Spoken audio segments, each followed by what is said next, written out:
Welcome, everyone. This is a mastery empowerment course brought to you by acoustichealth.com. I'm Loren Galey, and I invite you to sit back as we enjoy this time with Jean Ang. This is Arcturian Dream and Sleep Yoga.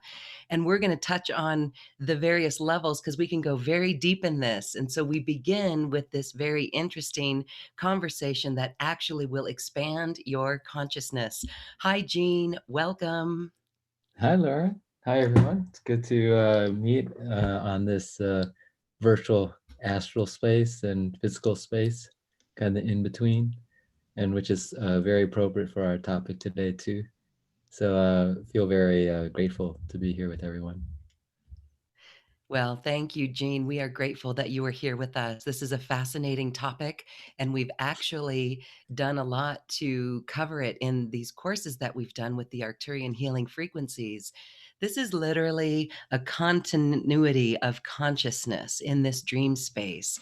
So, can you start with our how you work with the dream and sleep yoga and bring in the Arcturian frequencies to assist? hmm Yeah, well, I think it's such a interesting time, with the intensity going on in the planet. So, that's on the physical plane, and things are also working, of course, in the inner planes or the other subtle dimensions. And dreams are have always been an access to those inner planes from probably time immemorial since we were um, on the planet. And it still is a wealth of knowledge and information that can be garnered from our dreams and the nighttime space. And I think as we go through these practices, the one of the purposes is to take that unconscious time where you might be accessing that information after you do the dreaming or after the evening and making that more conscious so that you're both conscious in the physical dimension during your waking state, as well as conscious and able to make conscious decisions and choices and learn from the nighttime space. So it's very shamanic also. It's a kind of beautiful practices. And I think it'll be very relevant also to what we're all experiencing now. Yes, let's talk about that because we were chatting just a moment ago as we were beginning this course that it seems like time has literally accelerated, although most of us are in a slowdown. Let's call it a slowdown as we safe harbor a time to really be present. But it seems like time is speeding up. Do you have something to say about that? Or why you would think that it would seem like it was speeding up? Yeah. Yeah, I think it's time density. One way I look at it, and there's actually probably a lot of science behind that. But just to quote one scientist, that we all know, Albert Einstein's definitely did a lot of his work on time, but just in a way that I think intuitively makes sense. The way he put it is. Um, Time is actually something that is very variable that he saw. And so the difference would be, 10 minutes of doing something that you think is very boring will be experienced a certain way. But 10 minutes with your hand on top of a stove that's turned on to high will be experienced in a very different experience of those same 10 minutes. So I think I'm not sure our hand is on the stove right now, but the word I've been using is intensity. The intensity of the times for pretty much everyone on the planet, for the majority of people on the planet, is much higher. So the time density or our experience of time seems to actually be more intense or more actually feels it feels like we're experiencing more within, let's say, a 10-minute metaphoric amount of time, or even a day could feel like a week or a month or a couple months, versus 3 months ago, that same week, just because of the intensity or focus wasn't there, so it just was experienced like what we thought of as a week.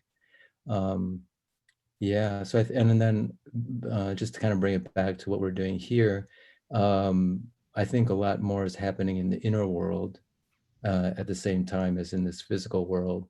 So these different practices could be very helpful to, if it's not already being made conscious to people, kind of mine those. I think a lot of that experience or wisdom that's where we're working or experiencing in the inner world now, because the intensity is also increased there. All right, very interesting. We're going to go into more of those practices and those tips. What I find fascinating is that when we're doing our passion and our joy, doing that which we love, we can lose ourselves in that time. So that Mhm. relates to what you're saying there. Um, is there a way to shift then to feel like more in control? Is there a calm in the center of the storm? Yeah. Well, I think kind of what you were saying is also the flow state, which Mm. there's been a lot of research done. There's a researcher, Mihei, who's quite kind of a very interesting name, but out of University of Chicago, he did groundbreaking research on flow state, and one of the key aspects is that you have a time dilation or some aspect of alteration in the time. To kind of draw that back to some of the topics we're talking about, like I mentioned, shamanism, for people who've done any type of shamanic journeying, whether that be through some altered state of consciousness, through drumming, or a lot of people have been exploring plant medicines. But the key point is that our state of consciousness is altered from one that's, not the one here in this reality, but an altered state so we can access other realities. One of the key points, and people who've done also hypnosis work may have noticed this, is that people under hypnosis will experience the same thing with time, that it definitely is altered. And so that's one of the ways you know that you've actually entered into these altered states. And therefore, the key point in accessing these other dimensions is to alter our state of consciousness. So our physical body isn't going anywhere, but our consciousness could go to, very many deep places in other dimensions in this altered state of consciousness. So again, time is another key issue. You'll be altered in those states. I Okay. didn't quite get to your question, No, which you is did. how we might be calm in the midst. But maybe I'll let you comment, then I can we can circle back on that. No, I just wanted to say it's really interesting that it does change. Time does dilate, and we are experiencing Uh-huh. this, and it is real. So, yeah. And so, being the calm in the eye of the storm is actually where we can get a lot of things done when we're hmm in the flow, because that brings us back to the flow. hmm Yeah. Yeah, I mean, there's also the idea of the present, staying in the present. Of course, that's a theme in most spiritual traditions, as a key universal principle, particularly, of course, the meditative traditions and in spiritual, whether it's contemplation or prayer or meditation, that the only really time that you can directly experience is the present, like the eternal now. One of the things I think that's happening that may be, to answer your question, allowing us to enter that state more, is because um, on a global level, it's very difficult to plan too far ahead, just realistically. Like, we're probably under the illusion that we can plan ahead. Um, like I can say I'm going to visit Colorado in 2 months. Let's say we decide to do a live event in Colorado, and but now no one can really say that All clearly. plans are tabled. Yes. So the outer world is making us do probably what's closer to reality, which is, like we tend to, since we can't plan too far ahead like normal, we're getting closer and closer to just sticking to a shorter reality of plannable time, which maybe hopefully brings us all the way back to what's only really in reality going on, which is the eternal now, the present. I have said this whole shutdown that the present moment, the now moment is more present than ever. Hmm. Really, truly. So you just helped really quantify and qualify that. It really is condensing down into this now moment. And so that's where we go into today's course material because it really allows us to do incredible work in the dream state, to conscious dream, um, to develop the subtle body. You say to change the destiny and to even awaken more.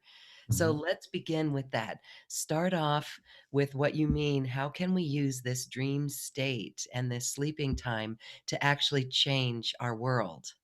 Hmm. Yeah. Well, I wanted to recommend a book that this is kind of maybe more newer material from the courses we did, maybe just because of the evolution of my own thinking process and the times going on. But I think it's a fairly ancient practice, definitely done in different mystery schools and healing. Book by he's a theosophist back in the 1800s, 1900s. His name was Charles Leadbeater, who was actually an archbishop, but a high-level clairvoyant. And he wrote a book called Invisible Helpers, which is still in print. I just checked it on Amazon. I kind of will put it here in the chat, just the name of it. But basically, the gist of it is you can use your dream space to work with other spiritual beings, or your nighttime space. You sort of set the intention before you go to sleep. To You can be very specific, like maybe someone who needs help, that you could say that I'm going, to assist them in the nighttime, or you could just work on with the maybe higher beings you already have connections with, like the Arcturians or different angelic beings that you work with, to work wherever you could be of most assistance. And I think, like, at this time where a lot of light workers are working on a lot of dimensions to help people and beings out, I think that was always the case. But in a situation like now, um, that kind of practice, I think, can be really helpful. And so that might be a book to explore, and it's an easy entry point without having to develop some type of like in dream yoga, which we discussed in the classes that we had online. There is some learning curve with some of the techniques, but this one you could start right away, and then you may or may not be conscious during the evening exactly what you're doing. Although, if you sort of set the intention that you would like to remember what you're doing, then when you wake up, if you wanted to make it into a dream practice, you can write down, kind of the either the snippets or maybe even full blown scenarios in which you may have been working. So that's just one technique to start off with. Hmm. Yeah, it's really cool. We will talk more about the courses that we did in the dream yoga. You're going to share a couple of these techniques. What I find very fascinating is that they really do work. When we use them in our dream space, there's a technique that you're going to go over. It's energy center chakra related, Hmm. and it does allow us different phases of a dream or different aspects of a dream. So let's talk about those energy centers. Hmm. Hmm. Yeah, so a lot of these practices I learned through the Tibetan tradition. I know there's other dream yoga traditions, like the Aztec. Sergio Magana teaches a class on dream yoga from the Aztec tradition. The Tibetan tradition is fairly extensive, with a long tradition of practitioners. And it's also energy based in terms of different energy centers. But the idea with lucid dreaming is basically you would wake up in the dream. You're still maintaining the dream state, but you're now fully or semi-aware that you're dreaming, and therefore you can begin to manipulate or change or choose consciously what's going on in the dream state. One of the main centers you can start to do that is before you go to sleep, you focus on the throat center, and you can imagine like a red marble of light at your throat center. You sort of, you lie down however you like. In the traditional practice, you would lie down on your right side. The reason for that is for people who know some of the yogic channels, there's a central channel, a right channel, which is called the lunar channel or the Ida, and then a left channel, which in the Sanskrit is called the Pingala, which is the moon channel. I'm sorry, the right channel I said was lunar, that's solar, and the left channel is lunar. And so the reason you would sleep on your right side is that solar channel is when we're more awake, more active. The prana or consciousness tends to go to our right channel. So by sleeping on that side, you kind of close it down. But I think that's so you could incorporate that or not. But the key point is you imagine this red marble of light at your throat center, ideally inside that central channel of energy. And you imagine it very brightly at first for maybe a minute or two. Then you allow it to fade so it gets kind of dimmer. And then finally, you just sort of let it be amorphous. So you're just kind of focused here in your throat in general. And then you simply let even that go and you fall asleep. So that gradual progression from more clarity to sort of dimness to sort of just a loose awareness will allow you to fall asleep. If you stay too clear on the visualization, you may end up not being able to fall asleep. So maybe I'll Yeah, stop there. that's a good tip to again, we're gonna recap that where you fade it down. So, all right, as you go to sleep, you imagine that red marble at Hmm. the throat center, Yeah. fade it down because we did have reports in the class that if you keep it too bright or you keep it up, then you will stay awake. And Hmm. that's really interesting. So it's lucid dreaming. Can you explain more about a lucid dreaming and ways that we could know that we're in that lucid dream? Hmm. Hmm. Yeah, so when you're basically you kind of wake up in the dream state, you kind of realize that you're not waking fully up, you're still in that dream state or scenario. And then you can choose to do things in that scenario. Like I know we talked about people choosing to fly or to jump jump into the sky, and that's one of the things. So you can start doing things that you aren't accustomed to doing, and that begins to change the malleability of what you see as the reality of your dream. In the Tibetan practices, there's a number of stages that they've sort of pointed out that you can do. And I'll just mention two. They're fairly somewhat in the later stages, sort of middle stages. But one is to face your different fears. So I think I remember sharing one lucid dream that did occur during sort of that online retreat period for myself, where I was like on some type of precipice and then I usually will kind of jump. So one of the things you do is like if you find yourself like on a cliff, then you should just go ahead and like jump off the cliff. So to kind of overcome that fear, like we have this fear in the physical world of that, or if there's like a raging storm rather than, or some kind of monster chasing you, you run towards it rather than away from it. So it's a way to practice overcoming your fears. So that's one stage of the dream practice. Then a later stage is you can actually start to do your spiritual practices in the dream space. So if you wake up in the dream world, then you can actually just choose to like meditate, or if you do Tai Chi, like you could do Tai Chi during it. And some of the Tibetan masters, modern masters who teach dream yoga, basically say it's like a 10x factor or even more. So it's 10 times more effective to do your meditative practices in the lucid dream state than in this waking state. So if you can kind of start stabilizing the lucid dream state on a regular basis, you can kind of accelerate your practices by then doing your spiritual practices in the dream state.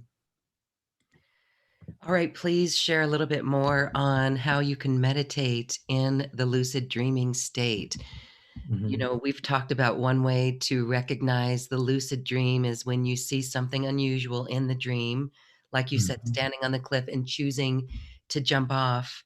You're saying to choose to meditate Hmm. Hmm. Yeah, in well, silence, or what happens in the meditation? Is it like our normal meditation? yeah, exactly, exactly. Okay. Like if you are focusing on certain centers, let's say you do a third eye meditation, like you focus on the center of your head, or here in between the eyebrows. Then, if you, it's so this would be after you woke up in the dream. It wouldn't cause you to wake up in the dream. Like, let's say you have realized, oh, I'm dreaming. Then you could say, oh, well, I'll just do my whatever my daily meditation practice is. So you kind of have to think of have had that sort of beforehand, but you could just sit down and actually start doing that practice, but in the dream space, and that tends to be like a more even more effective than doing it like in your morning meditation when you're doing it in the waking state. So like one other practice, which you could call it a spiritual practice, but is it's called one author called it pellucid dreaming, like lucid. Pellucid is like just I guess means clarity or highly clear. But in that practice, when you realize you're awake in the dream state, you just decide to witness everything that's happening. So you allow the dream to continue, but you're now identified with the witness. It is a type of high level, considered a high level spiritual practice that you can do during the day. Like you would just witness everything without judging it. You just want to be purely aware of everything that's happening. So you could do that, like I could do that as a practice here in this reality now. But rather than try to manipulate the dream, but in the lucid state, rather than try to manipulate it, you decide to also do that type of practice. You just identify with the witness. Yeah. Um, Yeah, that, and be sure you're that non-judgmental self-observationist. mhm, mhm, Okay. So as we decide to witness, it's really interesting because we're going to talk about continuity of consciousness, mhm, and the dream space allows us to achieve that. mhm, And you teach on many ways to, or tips to continue that continuity of consciousness. And one of them is in this waking state, like right here, right now, today. So talk a little bit about that, because that is a flip in our consciousness when mhm, we decide to look at everything in our external world the way that we are just looking at and witnessing in the dream space. We recognize the dream space as the dream, but what we are learning is to look at our living outside world as the dream. mhm, mhm. Yeah, yeah. So there's some allied practices that help, kind of to mention the continuity of consciousness, but an allied practice that helps to induce lucid dreaming is what they call the illusory body techniques in the Tibetan tradition, and that's what you do. Most of those practices are due during the day, and in fact, the illusory body techniques, a subclass of the techniques is lucid dreaming. So lucid dreaming sort of falls underneath the purview of illusory body techniques. So the reason I put there that these practices can lead to awakening, so maybe I'll just say one or two words about that, because they are profound spiritual technologies, and kind of you want to if you get deeper into it, have some framework of what they're talking about in terms of the overall goal. So the idea here is that this particular waking consciousness and our identity with our personality or ego, like gene, and this body is actually illusory, but illusory to what level of perspective. So if I'm identifying myself here right now with this body and this personality, and then someone says that this physical world is illusory, you might say like they're crazy. Like, if I step in front of a truck, I'm gonna get hit. So what's illusory about that? But the illusory nature is actually from the perspective of your highest self, your deepest aspect of yourself, your non-dual consciousness. It's from that perspective that um, this physical dimension and this identity with this personality and this physical body is relative. So, but for the most part, um, until that's kind of theoretically, I think people can start to understand that. And then at some point, it shifts to a direct experience of that. But these practices help to shift that state of consciousness. So, as a way to start to kind of shake this idea that this is the only thing that's me, is this physical body and this personality gene, is during the day, you simply say on some regular basis, this is a dream. And like maybe it's like on some hourly basis, or you can link it to some, like every time you see a plane fly by, you say, this is a dream. It's something that that's happening on a regular basis. What it does on a practical level is when you're dreaming, besides doing this throat practice, energy practice, you'll be going through the dream, and then all of a sudden, because you have this imprint in your mind to always question the reality of what you're experiencing, you may flip yourself into being aware during the dream. You may all of a sudden say, oh, I think I'm dreaming. Like, because you have this imprint of always asking yourself or saying to yourself, this is a dream. So on a very practical level, regardless of this kind of philosophical background that I was talking about, if you do that during the daytime, it will help you to kind of not so-called fall asleep in your dream, where you're just going through the dream unconsciously. You may all of a sudden become aware that you're dreaming.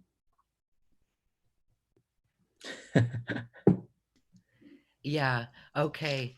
I love that. You talk a little bit more about the illusory nature of existence, and isn't it interesting when you mentioned hypnosis earlier that this awareness in hypnosis, when we do hypnosis and people connect with their higher self, the higher self is such a no nonsense being. I mean, it's full of love, and there it's the bridge, right, of our soul in this physical matter. Yet it's it does have that attitude that this physical beingness is illusory, Mm-hmm, because it mm-hmm, doesn't seem to be too involved mm-hmm, in it, allowing each individual that free will. mm-hmm. So that was an interesting tie-in there, interesting connection. Mhm. Yeah. Mhm. Yeah. I mean, just on a practical note, the when we enter sort of those more negative states of emotions, it's usually because we've what they call reified things. We've made them more solid. Like, this is a very solid problem that I'm seeing, or you see someone in a certain way, like they did this to me, and so everything's sort of locked. Your consciousness is locked things into a very called reified or solid situation. And so, whether you think this reality is a dreamlike or that kind of philosophical background, if you kind of start to at least recognize that things are more fluid than maybe you're making them out to be, you open up the door a little bit for the reality to change.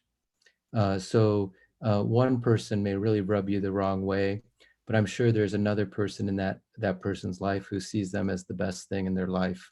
So you can see, like, it really just depends on the person's state of consciousness and their relationship to the person that creates sort of these negative emotional states. But it's how do you actually shake that once you're sort of in the midst of the negative emotion. So some of these practices that's really one of the basis of these practices. They act a little bit like a crowbar to open up that solid way of looking at things so that it's more fluid. And that supposedly is closer to what is really going on. Like, that's closer to reality, is that things are much more fluid than how we perceive them. We've even had people in the groups that we've done these courses with that report back amazing breakthroughs in relationships or troubled issues that they've had with people, that they were able to see it from a different perspective, or even just do something that it just shifted the very next day without them even picking up the phone and calling. It just they saw it from that different perspective. So that's Hmm. pretty cool, isn't it? Hmm. Yeah. Yeah. Yeah. Good. So let's talk more. We've got there's you're talking about energy centers for lucid dreaming, and you named one of them. Is there anything else on the other energy centers? Maybe you want to give like an overall um, view without going too deeply, for the sake of time, but is there a way that you can share what other energy centers there are and Hmm. how they're different? Yeah. Yeah, I think one of the other practices, like since like this sort of like somewhat of a short, intense, like introductory course. So this could be the practices here could be like taken and expanded upon. Just the one at the throat, even, and the illusory body practice of saying this is a dream on some regular basis could be like a year-long practice. But the other practice, maybe to highlight, is what's called the lucid sleep practice, or what's called sleep yoga. So like in your dream, in your nighttime sleep, you have like a phase where you're dreaming. There's also a phase which is called the deep sleep period, where there's no images, or there's no dreams going on. And that also was harnessed as a time that you could continue this continuity of consciousness or awareness. So just to define that, continuity of consciousness is basically what Lauren had mentioned earlier, what is a state where you're aware during all the different states of consciousness that you may be going through, throughout your life. So that would be like the waking state where we're mostly aware, but sometimes we're not. So like sometimes we may be watching TV, and then all of a sudden someone says something to us and we kind of snap out, like we kind of were floating in our awareness, we weren't quite aware. So we're not even always aware during the waking state. But this meditative idea is that you would maintain awareness during all states, so including your dream state, and then including this deep sleep state where for the most part we're very unconscious of that. And the energy center to become aware during the deep sleep state is your heart center. So you would do the same practice before you fall asleep. You lie down, you focus on a blue marble of light in your central channel at the heart. You see it clearly for a minute or two. Then you kind of let it kind of fade in its dimness until it's dissolves. And then you just sort of keep your awareness sort of more amorphously at your heart. And then you let go of that even, and you just fall asleep. So a little bit about the energetic mechanisms of why you're focusing on these marbles and at these centers is the gist of it is your prana goes to wherever you put your awareness, and you basically are trying to get your awareness into the central channel of energy, that this main kind of vertical channel that's sort of slightly in front of your physical spine. When your awareness enters the central channel deeply, you enter these different non-dual states of consciousness. And so a lot of the Tibetan practices, yogic practices during the day are trying to work with the central channel. And this is just a continuation of those practices into the dream or nighttime space. Um, but as an aside, that's just kind of the energetic mechanism of what those practices are trying to do. So what you'll experience, and I've focused a lot on these sleep yoga practices, this one at the heart, is you'll wake up into like pure awareness. Like you're not going to be waking up into like a movie or a dream. In this case, it would be like waking up into like a void state. So in the beginning, you just may feel like you may not even feel like you're sleeping, although until you wake up. Then you realize you were sleeping, you're just very aware. Um, and we can talk about the implications of that. That has a lot to do with what I mentioned about changing your destiny and changing an awakening. But that's the gist of that practice, just to share that. Yes, thank you for that. It's really amazing. And like you said, just the one, the one practice with the red marble at the throat, working with that for a year. And so these are really powerful techniques. We did do them on a group level, and it was really interesting to be in the dream space. And I want to share that when we start to do this work, it was really profound, where some people who dreamed began dreaming, or some people who dreamed had a little shift in their dream. So it literally was changing something in that locked down pattern. Like you said, it's like a crowbar and it's opening it up. So I do find it really fascinating, and it's different. It is different. The awareness that comes, you mentioned we can wake up and really be in that pure awareness. And so even if I want to share an example. People think they are not sleeping at night.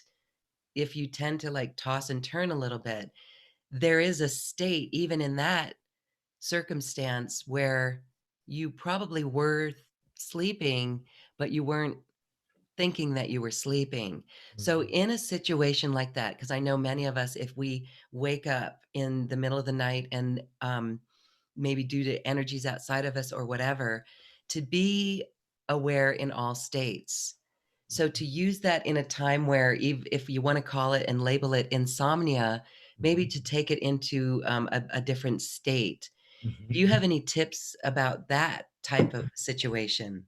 Mhm. Mhm. Yeah, they it's interesting. They actually have a label for like wake I don't know if people wake up around 2, 3, or 4 a.m. It's called the hour of the wolf. I think even someone wrote a book on this on in terms of sleep and this hour, this period. Also some spiritual traditions, particularly the one I'm thinking of is it may be from India. This is actually like the hour of the celeste. They call it like I don't know the exact term, but it's actually like the hour of the celestial time where higher beings actually will wake you up during that time in order to communicate with you. So it's actually a great time. So spiritual practitioners who know that actually will wake up and do their spiritual practice during that time because the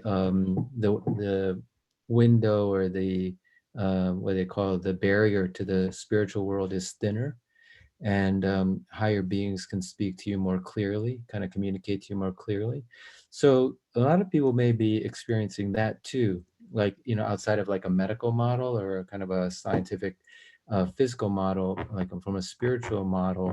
You actually may just get up um, and do something that wouldn't necessarily rev you up, but you could do spiritual practices, or you could just like read a book that's not like overly like that's more enriching. And then actually for this dream yoga practice, this was a Western scientist researcher who studied uh, lucid dreaming. Actually, wrote he had a research lab at Stanford. His name's Stephen LaBerge, and he published this that the highest level of lucid dreams will occur in that last cycle of sleep. So he created a protocol that actually integrates this sort of waking up in the middle of the night. So let's say the example you gave, like people who might wake up in the middle of the night, if you wanted to actually incorporate that into a lucid dreaming practice, what the protocol is basically what you wake up, maybe it's like a natural form of insomnia. He would even say set your alarm clock in case you don't wake up in the middle of the night, and then you read or meditate for half an hour or something like this. Then you do that. You do the practice with the one at the throat, with the red marble at the throat, and like the highest, he created a protocol.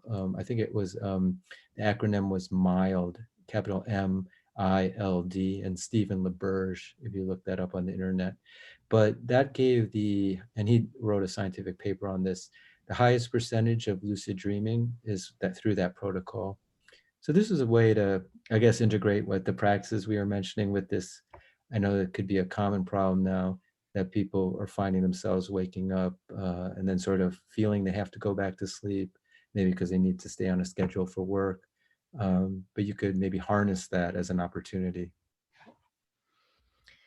Yes, what an opportunity. So let's harness it as an opportunity. So, again, that throat chakra, the throat energy center, the red marble there, when you wake up, just let it dim down and notice what happens. We hope that you enjoy that process.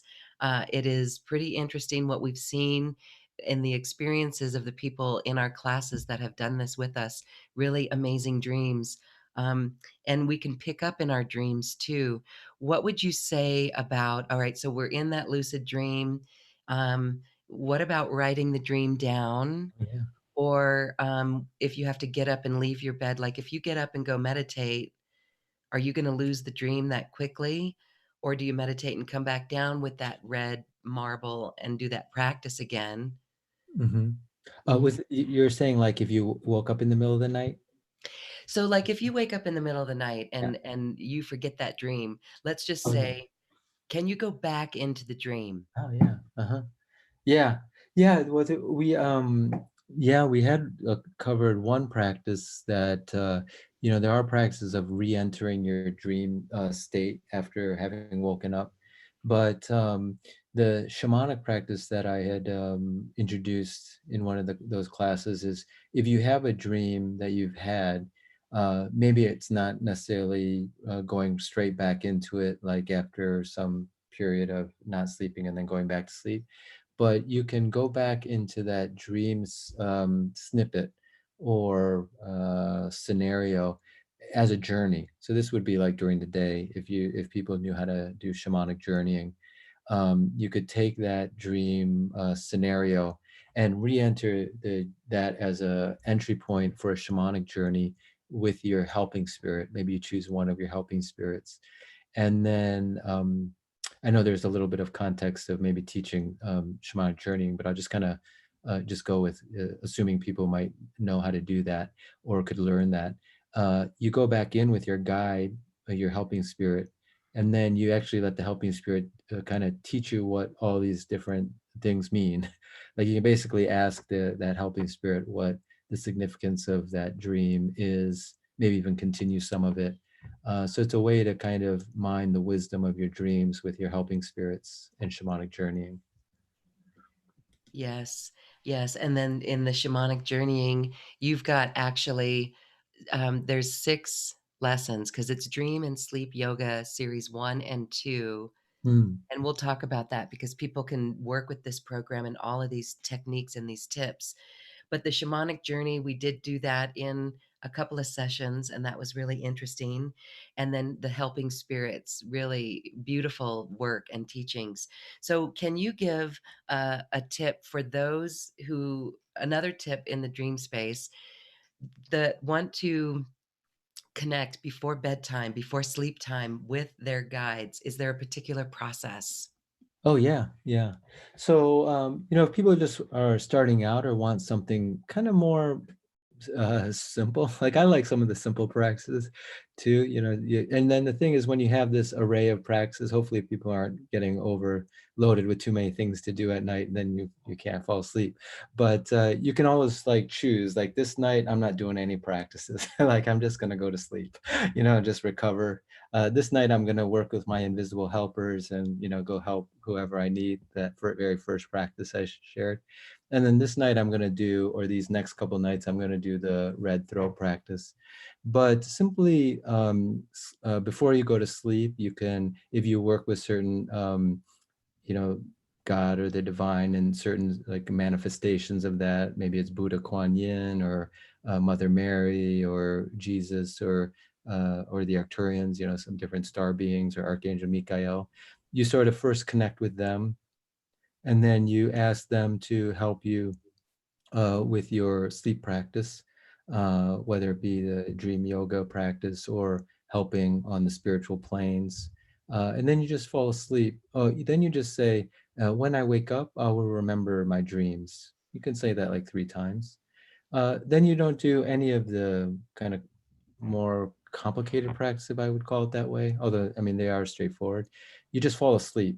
just so that, and then just keep a notebook by your bed. I think we had made that, talked about that as a kind of a really good primer or practice to put in place if you want to kind of take these practices and make them more conscious. That was probably one of the key central things, is just to have a notebook dedicated to this practice. And then when you wake up, just whatever you can remember, just write it down. And that in itself is a really great way to start and to begin to open up this almost like there's like a treasure house of things that are occurring at night. And these are just ways to enter, just some doors to enter that. Enter the treasure at night. Beautiful. So I want to talk a little bit about this course that Jean offers. It is recordings in download. And the best way to work with them is literally to allow nights in between the sessions to not give ourselves too much pressure to dream. We find that if we give ourselves pressure to dream, like you were saying, sometimes the dream doesn't come and then we just get frustrated. So, what is the best way to work with this? I want to say that this is 6 sessions and they're 2 hours each. And they go over these techniques, but they also have the Arcturian healing frequencies that support the dream space. So, can you share how people can work with this the best way? Yeah. Yeah, we didn't actually get a chance to talk too much about the Arcturians, and but they're around, I'm sure. But yeah, in these two programs, there's also a big focus on the Arcturian kind of influence or contribution, mostly through transmissions during the session. There's a transmission on each of those sessions that's more Arcturian based. So if you feel connected to them or wanted to work more directly with that energy or consciousness. And they will also, I would say, is sort of the Tibetan practices are an established practice here in this world. The Arcturians kind of are like an interdimensional influence that will work with you in your dream state. But just to mention on a practical note, like to answer your question about how to utilize those sessions, you if there is more time that you may have right now, you can do them consecutively, uh, and then sort of integrate sort of what you have afterwards in terms of choosing one or two of those practices after you've done the 6 sessions and kind of doing those on some regular basis, and then coming back to the whatever particular session you were drawn to and listening to that. Or you could do one session and then wait a week, like what you were mentioning, and giving yourself space to let those insights unpack, as well as to do that. So there's kind of maybe 2 or 3 practices that are presented at each session. So you could do that practice for that 7 days, and then start a new lesson, so to speak, with the second session, and then on like that. So you can kind of spread it out into like a 6 week, um, almost like a 6 week course.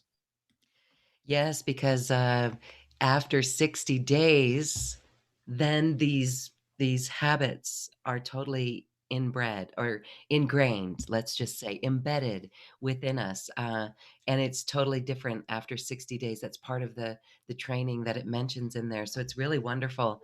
And it does get very advanced. There was one where you go through a whole night using all of these energy centers. And so you're waking up every 2 hours. And in the course, you had recommended to set an alarm to wake up every 2 hours, but some found that it was something that happened naturally, Mm. that it just happened and well, able to do the whole series in one night just through the process. So it really is very interesting. And it is the dream space, it is the consciousness space for new earth, for building new earth. And so when we are in this moment in our planetary history and evolution, Jean, what would you say about really using this to come up with new solutions and guidance? It really is going inward so deeply that the solutions present. Mm. Yeah. Yeah, well, I'll share it's an initiation practice to the higher beings using the dream space. Uh, you can basically do this over the course of 3 nights. Three is that's a significant number. So for any initiation, when you ask it from a teacher, whether it be a physical teacher or a spiritual being, the initiation sort of principle is that you ask 3 times. And supposedly the teacher is supposed to reject you the first 2 times, just as a matter of course. So, and then the third time they'll accept your request. So, in case you ever been in that situation and you weren't really sure why, You didn't if ask enough. the physical or the spirit or the angels didn't answer you the first couple times, there Okay, is this, good. this tradition. Anyways, that's a little bit of a joke, so what you do is like the question you had is really poignant and important, kind of like maybe what are new solutions for me, or you could be maybe it's for your group or your family or for the world uh, during this time. Let's say that's the question you want to ask the higher beings. So you would incubate that dream uh, over the course of 3 nights. So you basically, the protocol, if you were to kind of put it into a protocol, is the before you go to sleep. So this is independent of all the techniques we've been talking about. You would just before you go to sleep, you would just say, "I'd like to dream and receive an answer," and maybe you say who you'd like it from, maybe like Archangel Michael, about or my higher guides, about what new solution to the current situation I'm in. Maybe that's the question. Then you go to sleep, keep the journal by your side, just go to sleep, and just say, I will remember my dreams when I wake up, and repeat that 3 times before you fall asleep, go to sleep, and then note whatever you can remember in the morning. So you do that over 3 times and 3 nights in a row. And that's a way to ask the spiritual world for insight into important questions on your spiritual path. Um, there's probably more to it, but that's the gist. Yeah. All right, so happy dreaming for New Earth, everyone. Happy solutions. Interesting and amazing. So thank you. All right, so your package of those dream yoga is dream yoga 1 and 2. And Jean, we've included the Pegasus healing as well. Oh, cool. Yeah. So that's an extra, so it's like, what is that? 12? No, yeah, 12 hours plus another 6 of this experience. And so the Pegasus healing was actually something that came in to lead the way for the dream yoga. So the Pegasus healing, I would say start with that one. So share with us, what is the Pegasus healing, the Arcturian healing frequencies for the Pegasus healing? Yeah. That's a great frequency. I've been working with that on myself, even like, and I've had really profound experiences with that. But so the Arcturian white wing Pegasus healing frequencies are a series of Arcturian frequencies, and the white wing Pegasus just being a form that the Arcturians have showed up in. Of course, there's the archetypal form of the Pegasus that people may feel connected to. But the adjective I usually use for those frequencies is elegant, like they feel elegant. People have also sort of noted, maybe not using those terms, but a similarity who've been either utilizing them or experiencing them. They work on all 7 of the subtle bodies: physical, etheric, emotional, mental, and causal. And they will shift you on all those levels. That's been my personal experience. And you don't even need that large an exposure to them. They're kind of, meaning they're quite efficient. So, uh, but yeah, I think people will really like that frequency. Yes, okay, so all 3 of those are included in that offering. So thank you, Jean, for that, and everyone check that out and work with your dream space with the Arcturian healing frequencies and the beautiful Tibetan teachings that Jean brings through. Every experience with Jean is such high vibration that it's just wonderful that you can do this anytime that you like. Again, the integration period, you can do it all at once, but you can also come back to it at any time. We have the actual transmissions of the Arcturian frequencies excerpted from the program so that you can come back and use those as a booster at any time as well. I want to share a comment coming in from someone because Oh, you yeah. might have something cool to say about this, Jean. Okay, I Oh, and didn't know. I do want to say another reason that we bring up this dream yoga when working with Jean is in the classes and the courses that we do with Jean. We are in an energetic field and a bubble, and all of our dream spaces are just so amazing that that's why we even bring this up and discuss it. So let's share Corey's. Corey has a comment. She says, "It's true. I was meditating the last couple of weeks very intensely, and last night woke up at 2:30 a.m. and went directly to the balcony and saw a shooting star in the sky. So it was like my higher self wanted to communicate with me." That's pretty cool. What do you have to say about that, Jean? Oh yeah, that's great. That's great. I mean, it's nice how the synchronicity, how we can like look at the different synchronicities of the inner world, our consciousness, and the outer world, the physical world, and just like at the right moment, like what Corey is mentioning, when something's significant occurring within, maybe it's waking up at that particular time with the intensity that's going on in the subtle world with our awareness of it, and then you also have a confirmation in the outer world like with the shooting star. So I referred to this once in a recent newsletter, but it's sort of like when you contemplate that how many stars, billions and billions of stars, and of course our sun is one of them, and our planet is one of that, and then we are part of that. That how all that's working together, even just that the sun rises at the same, at a certain time. So that actually life force, that force we're a part of. So everything that we're experiencing, is some reflection of that force. So it's amazing how the universe expresses itself in that way. It's almost like perfect timing. Perfect timing. Well, we would like to let's end with a little bit of a frequency experience for everyone, Jean, so we can witness the beautiful Arcturian healing frequencies. And I'll allow you to draw in whichever one feels right in these moments. But it would be something very cool for our dream space tonight. Okay, yeah. Well, we can experience all seven of the white wing Pegasus frequencies and whatever intention you have for them. But there'll also be the intention that it accelerate your path, particularly if you in your dream or night space, and also for dream yoga practices.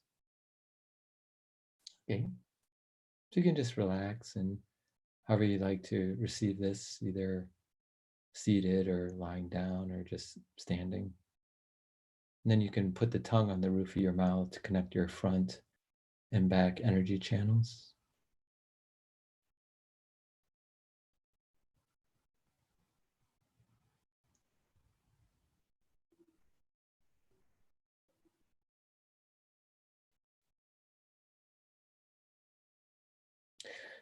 So we're now channeling the Arcturian white-winged Pegasus blast method.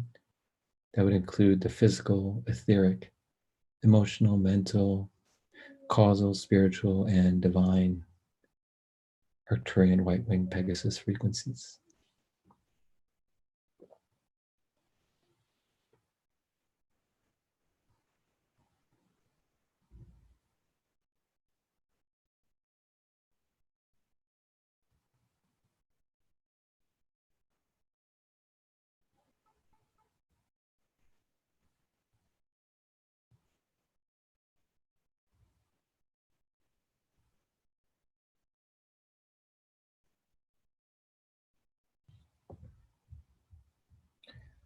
Continuing to channel the Arcturian white-winged Pegasus healing frequencies.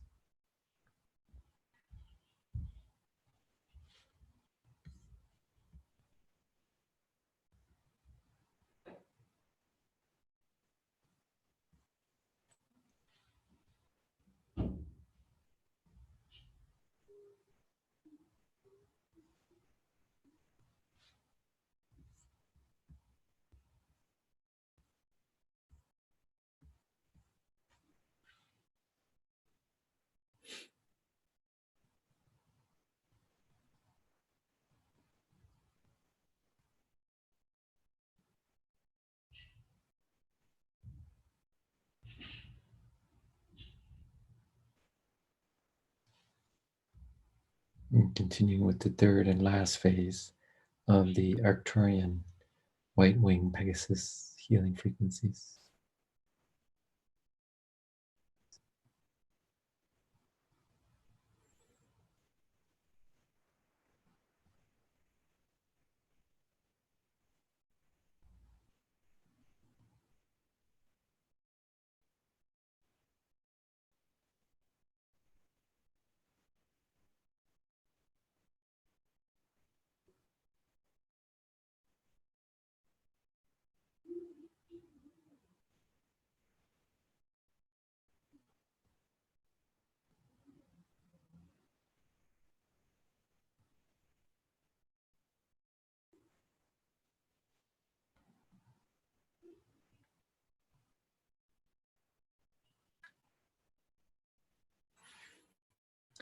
And that completes the exposure to the Arcturian white wing Pegasus healing frequencies. When you feel comfortable, you can return back to your body. You can move your fingers and toes. And when you like, you can open your eyes and snap your fingers.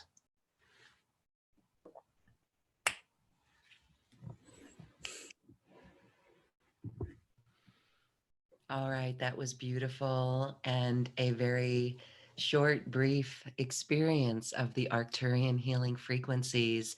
I just want to share before I get to some comments here and we wrap up our episode that those frequencies were so lighthearted. As the first wave came, it felt like wings on my heart. Mm. And then as it deepened in the next two phases, all worry and stress and anxiety just melted away. Mm. And I hope everyone is feeling that because we can continue to feel this and hold on to it. And Jean, even though we felt it here, we can call on this at any moment, right? Like Mm-hmm. that. Mm-hmm. Yeah, exactly. Yeah. Yeah, I was looking at your background and the clouds there in the back in your background. It looks like that's how the white wing Pegasus would appear Ah, of your Zoom background. wow. Okay. Yeah, but anyways, yeah, yeah. I mean, these really you can really work with these, and like you said, just bring them in now that you've Bring them in. experienced them. Yeah. Bring them in, people. Bring them in. This is our new earth and these energies are here and we can work with the beings. So when we wake up in the middle of the night, just know we can connect. We don't have to go to that worry. We can connect. Oftentimes I feel angelic wings coming in, like the wings in the image coming in and just wrapping me up. So this is a beautiful reminder that we use all of this space in this present moment in all states of consciousness to bring our consciousness into full awareness. All right, that's beautiful. Jean, there's a question I want to share, or I want to share a comment on our YouTube stream. Okay. E-Weather says, I think Loren and Jean were in my dream and you were both working together to help people. Loren was pointing them out, then Jean would walk over to them and help. Isn't that cool? Let's go. I've had Gene's been in my dream as well. Usually when we're in these workshops and he's like in a car and going up a hill, then we go and explore the metaphors of that and see that, wow, it's really cool. So we are in this dream space together. Was it a Prius? Was it a Prius? Maybe it was. We got to go back into that dream and see.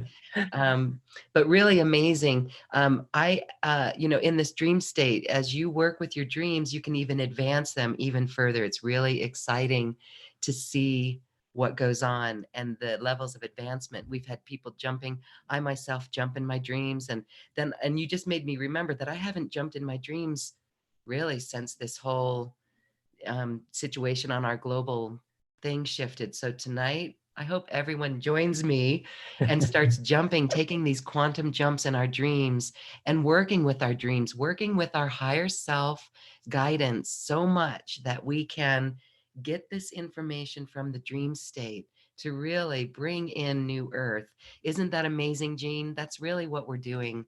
And this is a very valuable tool and technique to bring it in and to communicate and receive this information and wisdom. Yeah, no, it's great. Yeah, that's wonderful. That jumping is going to be awesome. Yes. The jumping, you know, it's kind of like the trampoline legs. Oh, And uh-huh. jumping through that, and then it took me a while to really build it in the dream state. It would do a couple, and then it would be like all messed up, and Oh, then getting really good. And then it moves into flying, where you can jump and fly. uh-huh. So it's just really amazing. This is something each of us work with in our own space at our own uh, imagination or experience. So it's cool. All right. Okay. Angela, here's a comment from Angela as we wrap up. I frequently wake up at 4:30 a.m. and don't want to get up. The other night, I chose to meditate and heard very clearly answers to my questions of the daytime. Fairly certain it was my higher self, she says. Yeah. No, that's great. Yeah, it's a great time to work if people, naturally get up that time. It's a great, yeah. Do you Uh, get up at that time? yeah, yeah. I usually You? do most of my spiritual practices during that time, and it's good if you do it not with an alarm clock, because if you do it with an alarm clock, you may like disrupt your sleep pattern, or you may need more sleep. So if it happens naturally, that's kind of the best way. Okay, naturally. So don't fret if you wake up and you feel energized. That's time to pay attention to the body and use these spiritual technologies, these spiritual tools that we have and help our world and ourselves. Thank you. All right, Jean, this has been a beautiful Yeah, course. I want to thank you for sharing. And thank we really hope that everyone puts some of these tips to practice tonight and start dreaming your world awake. As we close, Jean, any other comments you'd like to share? Oh yeah, no, this has been great. It's great to meet like this and just let the energy percolate. Almost like regardless of what we talk about, it's always I think a very positive experience to meet together and bring through the higher frequencies. So I'm glad that people were able to join, and maybe some will join through the replay. And wanted to thank you for setting up these platforms that are really helping a lot of people, particularly now. Yes, yes, and it's game on for New Earth. So everyone watching this is a New Earth leader. We thank you for your love and your light, and we thank you for being here with us today. If you'd like Jean's course, extensive courses on the Dream Yoga as well as the Pegasus healing frequencies, that is available at a very special price here. And we hope you enjoy it and dream with us in this beautiful way. So thank you so much, Jean. This has been wonderful. And thank you, everyone. Thanks so much. Thanks, Lauren. Thanks, everyone. Good seeing you. Namaste. Namaste.